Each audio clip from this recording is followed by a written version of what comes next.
This is Mary Stuart, Queen of Scotland. Born on the 8th of December 1542, she became Queen of Scotland when her father James V died. She was 6 days old.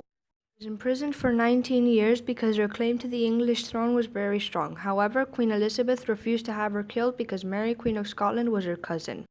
Elizabeth I became Queen of England against all odds. She was third in line after Edward VI, then Mary I. During her 44-year reign, many plots were hatched to take her off the throne and replace her with Mary, Queen of Scotland. One of them was the Ridolfi plot, hatched in 1571. The plot involved King Philip II of Spain, Pope Pius V, Roberto Ridolfi, Duke of Alba, Mary, Queen of Scots, and William Cecil. Roberto Ridolfi, born in 1531, was an ambassador from Florence, so he was able to travel between countries without arousing suspicion. He would send messages to Mary, Queen of Scots, King Philip II, and the Duke of Alva. The letters were about sending an army being trained by the Duke of Alva in the Netherlands to invade the east of England and get all the Catholic nobles to turn against Queen Elizabeth. However, Queen Elizabeth found out. But how did she find out? Well, in 1571, William Cecil began sending her all the information he could about the plot.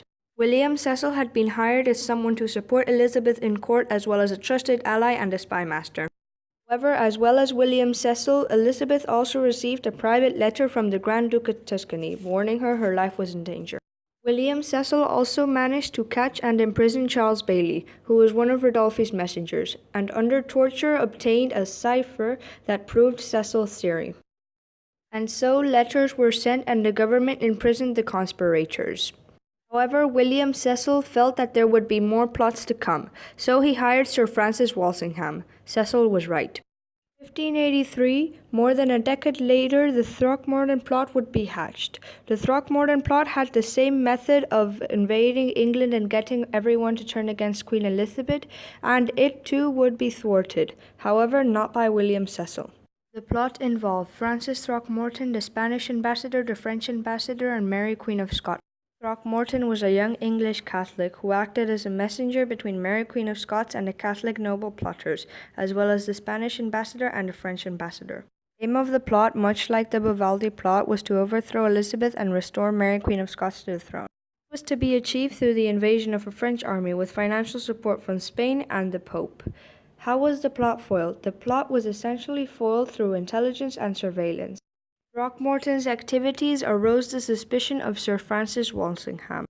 Walsingham found out about the plot, but initially did nothing other than keep Throckmorton under surveillance for 6 months, then got him arrested.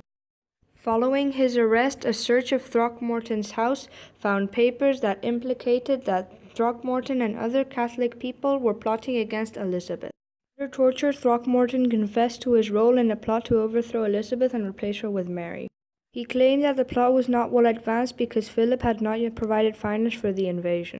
Throckmorton was convicted of high treason and beheaded in 1584. The Throckmorton plot is one of the reasons the Bond of Association was created. The bond was aimed at deterring further plots. It meant that anyone plotting against Elizabeth would be executed. The most significant of the three is the Babington plot. Anthony Babington was Catholic. As a young adult, he conspired with other Catholics as well as Philip II of Spain to rescue Mary and put her on the throne of England. This plot failed and many of its conspirators were captured. However, Babington managed to convince Elizabeth he was innocent and was admitted into English court.